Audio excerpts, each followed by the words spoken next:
Bosses of Reddit, have you ever fired someone and had them totally freak out? When I was a lead lifeguard at a large water park, this whole thing happened. We have this girl I'll call Bitchy Brenda. Bitchy Brenda always gave customers shit, and was a complete asshole to anyone who, God forbid, asked her a question, and more assholery if your question was one she perceived as dumb. The managers/lead guards, me included among this group, knew she was like this, and the other guards knew she was bad. They hated dealing with her. At the very least, she was rude. At her worst, she would take 25 minutes to rote from one spot to the next, when it would take around 5 minutes to have one person on break rotate and have the cycle continue until the guy going on break was actually sitting on break. At least once a day, someone, somewhere, somehow, would get a report from a customer that she had been rude or condescending to a guest. She had been reprimanded once for calling a customer fat, illiterate, and retarded for not knowing how to sit in a tube, and having trouble. We were nervous to fire her, because our park required at least 100 guards to staff the park on any given day, and this year we had only 196 guards hired. We were, sadly, short and we had to keep her because there were so few others. Well, one day, she arrives about 45 minutes late, and since she is scheduled on that area, we have to compensate by adjusting the positions of the guards and removing people from non-necessary positions until a replacement can be found. When she does arrive, it turns out it's due to her wanting to get breakfast and coffee. I'm quite angry now. During that last hour, I've been trying to find a replacement to no avail. Well, she takes a position, and the rotation begins at its normal pace. At around 11:45, she's at the top of one of the rides, and this black family comes to the top of the ride and prepares to ready themselves. The ride, by its nature, requires a sort of mini lecture to learn how to ride. And the guards are trained to give this, to give a demonstration, and such. She apparently gave her spiel, and the family didn't understand because she had, as the family later told me, did a craptastic job at it. When they asked her politely to repeat it, she did, and then, before she was about to push the release button, she said, and this still shocks me to this day, effing dumbass N-words can't pay attention to a effing word I say. And then she, according to the guests, told me that she mocked my race by saying what I said earlier in this, sort of ghetto accent. So this woman and her husband are effing livid, and apparently, the people in line are shocked. They exchange pleasantries, and the woman tells her that she's going to find the manager.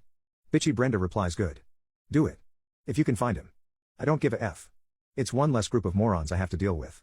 While this is going down, I am eating lunch with some of the lifeguards who are on the break rotation. Out of the corner of my eye, I notice one of the deep guards, those who man the pools and bodies of water over 4 feet, pointing me out to a large group of people. I get this gut feeling something has passed. I expect a signal, but the group approaches me. It's the family. Excuse me, are you the manager? I'm the lead guard, so yes. Can I help? What the F is the matter with that lifeguard up there? Do you know how racist she is? I'm sorry? I say. Right now my mind is beginning to extrapolate what the F could have possibly happened up there.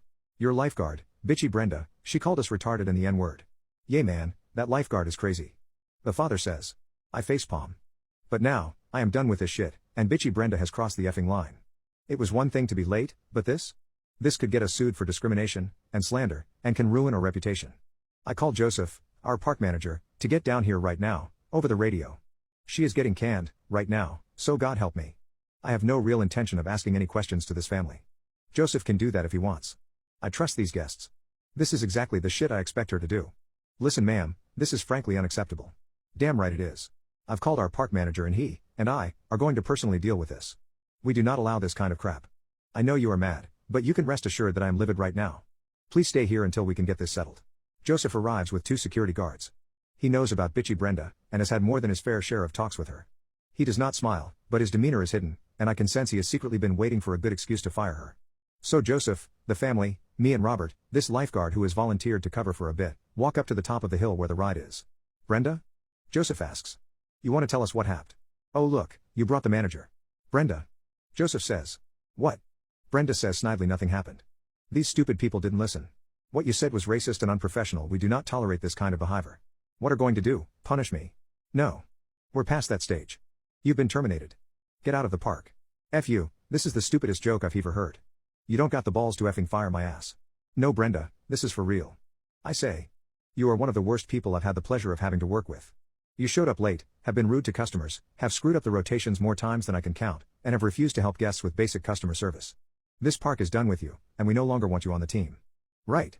I am the most badass lifeguard. I think I can safely speak for the other guards that you are not as loved as you think you are. Get out now. Robert is going to be taking your place, on his break shift I might add. Make me. Okay. One of the security guards says. Brenda, just get out before you make this worse for yourself. Robert says. You bitches don't have the balls. She says. Now, at this park, we had these big rental tubes that were essentially giant donuts, but about 5 feet across because we purposely overinflated them to ensure that they could handle the stresses of fat people and whatnot. But they weigh about 20 pounds and carry a lot of energy if they are tossed or thrown. Fear bulk ensures that it can easily knock a person over, at the very least making them stumble. In the wave pools, they knock people over. Brenda grabs a rental tube that is lying nearby, where a family had set up a blanket and a picnic, and she twirls around and throws it and knocks Joseph over. Robert and I catch him before he falls onto the concrete, and the two guards stumble after her while scrambling to call the park police. She was caught 5 minutes later after she tried to get to her car in the employee lot. She was arrested for assault, battery and resistance of arrest. She never once came back, despite telling everyone while being arrested that she was gonna find Joseph and me and beat us up so bad that we'd be in the hospital forever.